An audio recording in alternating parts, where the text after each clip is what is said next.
예, 마약 투약 혐의로 입건된 배우 이선균 씨 피의자로 전환된 지 닷새 만에 경찰에 나왔습니다. 오후 4시 반쯤에 경찰에 도착했고 간단한 조사를 받고 돌아갔다고 합니다. 그 장면 보고 오시겠습니다. 먼저 이런 불미스러운 일에 연루되어서 많은 분들께 큰 실망감을 드린 점 진심으로 사과드립니다. 죄송합니다.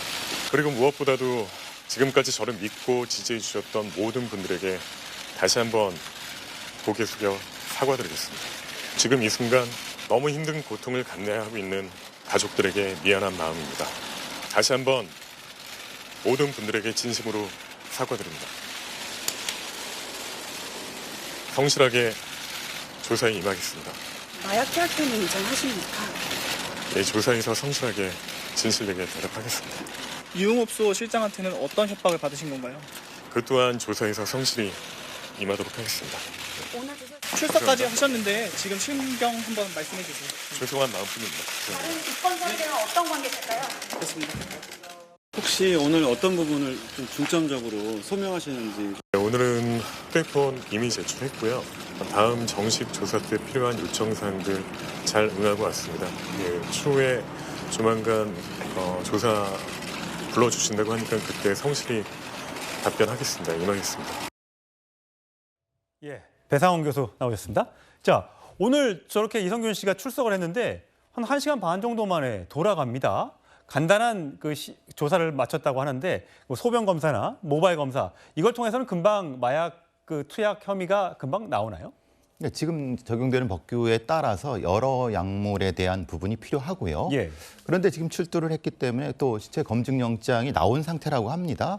그러면은 이제 모발이라든가 이제 채모 부분에 대한 것이 가장 핵심적입니다. 뭐 다른 것보다는 증거가 나올 수 있는 건 그게 핵심이기 때문에 다른 진술을 받는 거 이런 건 사실은 뭐 형식적인 것이고요.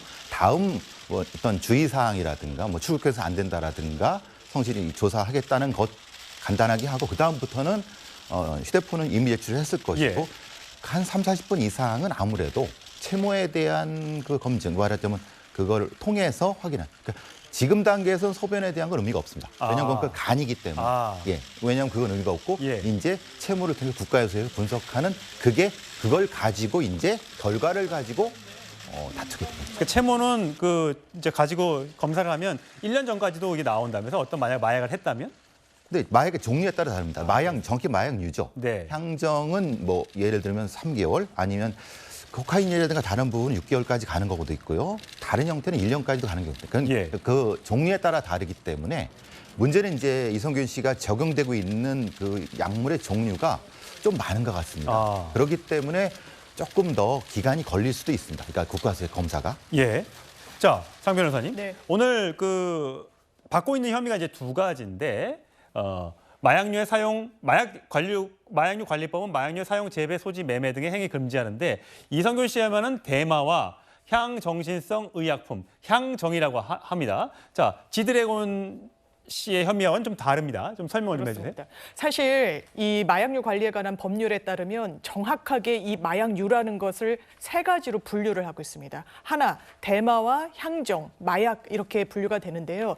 대마는 이른바 게이트라고 해서 비교적 가볍고 중독성이 그나마 다른 마약류에 비교했을 때는 낮은 그런 마약류로 분류가 돼서 실제로 쥐드래곤 같은 경우에는 지난번 대마 혐의를 받았을 땐 기소유예 처분을 또 받기도 하지 않았겠습니까? 근데 향정이 마약과 달리 평가되는 건 아닙니다. 중독성이나 이런 부분에 있어서 크게 다르지 않고 예. 다만 통상적으로 이를테면 뭐 동물 마취제로 사용한다는데 그것을 사람들이 뭐 마약류로 사용하는 이런 경우에 향정으로 분류를 해놓은 것이고요. 그렇기 때문에 처음에 이선균 씨 같은 경우에는 마약은 아는 향정이다라고 했을 때 그렇다면 처벌의 어떤 수위가 낮아지는 것인가? 이런 전망은 사실 옳지 않은 것이라고 볼 수 있습니다. 예.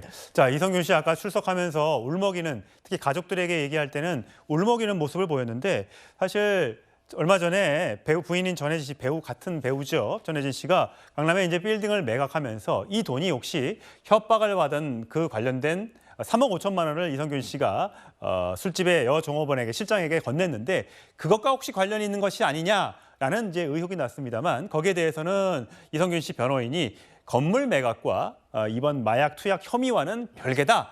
라고 얘기를 하고 있습니다만 어쨌든 전혜진 씨가 가장 큰 충격을 받았을 것 같고 아들 둘이 있는데 지금 해외에 첫째 아들은 이미 나가 있고 둘째 아들을 유학을 보내면서 이 가정사에도 굉장히 지금 불화가 있는 것으로 지금 보이고 있습니다. 이성균 씨 오늘 충실히 조사를 받았다고 하는데 앞으로 한 번 더 소환 조사가 있을 예정이라고 합니다. 많은 분들에게 실망을 줬는데 조사에서만큼은 성실히 임해주기를 바라보겠습니다.